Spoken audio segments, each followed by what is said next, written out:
November 20ஆம் தேதிக்கான ஜீவ ஊற்று வேத தியானம் சங்கீதம் 1:2.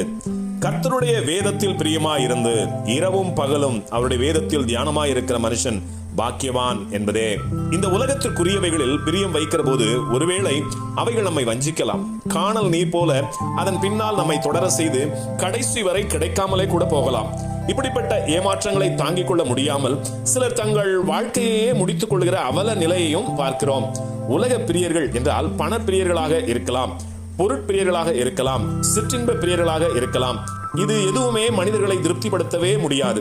ஆனாலும் மனிதர்கள் இவைகளின் மேல் பிரியம் கொள்ள காரணம் இவைகளின் மேல் கொண்ட இச்சைதான் இவர்களை பைத்தியம் பிடித்தவர்களைப் போல மாற்றுகிறது. இப்படிப்பட்டவர்களையே வேதம் சுகபோக பிரியர் என்று கூறுகிறது. இவர்கள் தாங்கள் இச்சித்ததை அடைவதற்காக எதையும் செய்ய துணிவார்கள். இப்படிப்பட்டவர்களுடைய ஜீவியத்தை வேதம் பின்வருமாறு கூறுகிறது. 1 தீமோத்தேயு 5:6 சுகபோகமாய் வாழ்கிறவள் உயிரோடே செத்தவள் என்று கூறுகிறது.